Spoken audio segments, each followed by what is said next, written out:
बहुत समय पहले की बात है। एक छोटे से गांव में राधा नाम की एक लड़की रहती थी। राधा की सादगी और खूबसूरती पूरे गांव में प्रसिद्ध थी। वह हमेशा अपनी माँ के साथ खेतों में काम करती और परिवार की देखभाल करती। उसकी माँ एक शानदार नजरिया और साहस की मिसाल थी। एक दिन उसकी माँ ने उसे अपनी पुरानी गुलाबी साड़ी दी और कहा, ये साड़ी हमारी परिवार की धरोहर है, इसे अच्छे से रखना। राधा ने साड़ी को बहुत ही स्नेह से संभल कर रखा। वही साड़ी उसकी माँ की थी और उससे भी पहले उसकी दादी की। लेकिन राधा को इस बात का बिल्कुल भी अंदाजा नहीं था कि यह साड़ी केवल एक साधारण साड़ी नहीं थी, बल्कि जादुई थी। एक रात जब राधा सो रही थी, उसे एक अजीब सपना आया।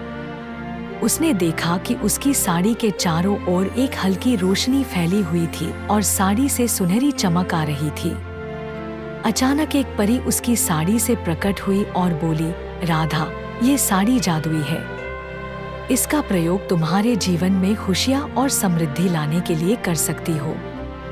सुबह उठते ही राधा ने अपनी माँ से इस सपने के बारे में बताया, लेकिन उसकी माँ ने इसे सिर्फ एक सपना मानते हुए कहा, राधा, यह सिर्फ तुम्हारी कल्पना हो सकती है, परंतु अगर तुम्हें विश्वास है तो इस साड़ी को पहनने में कोई हर्ज नहीं है।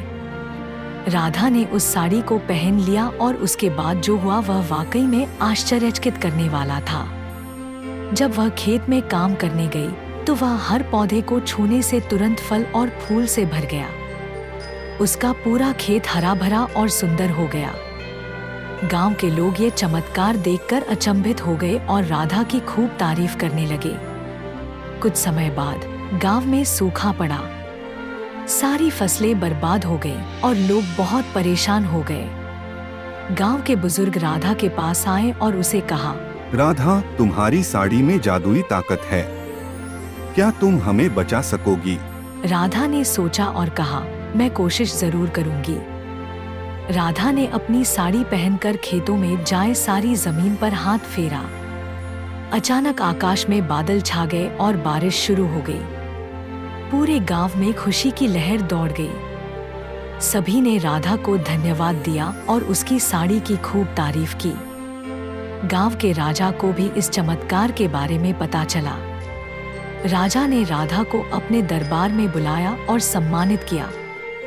राजा ने राधा से कहा, तुम्हारी इस साड़ी ने हमारी प्रजा के जीवन को खुशहाल बना दिया है। तुम सच में एक महान आत्मा हो। राधा ने उस साड़ी का केवल लोगों की भलाई के लिए इस्तेमाल किया। वह समझ गई थी कि साड़ी की ताकत से सिर्फ अपने लाभ के लिए कुछ कैसे किया जाए, यह ही नहीं बल्कि दूसरों की मदद करने का भी मौका मिलता है। उसने अपनी जिंदगी उसी तरह ही बिताई और सबकी प्रिय बन गई। समय बीतता गया और राधा की कहानी सिर्फ गांव में ही नहीं बल्कि दूर दूर तक पहुंच गई। उसकी ईमानदारी और परोपकार की मिसाल ने उसे सबके दिलों में जगह दी। उसकी साड़ी की जादुई कहानी सुनकर लोग उससे प्रेरणा लेते और सीखते। राधा ने अपनी साड़ी को अपनी अगली पीढ़ी को सौंप दिया। उसने अपने बच्चों और उनके बच्चों को समझाया कि इस साड़ी का हमेशा अच्छे कामों में ही इस्तेमाल किया जाए। इस तरह उस जादुई गुलाबी साड़ी का पहलू आगे बढ़ता रहा और लोगों के जीवन को बदलता रहा।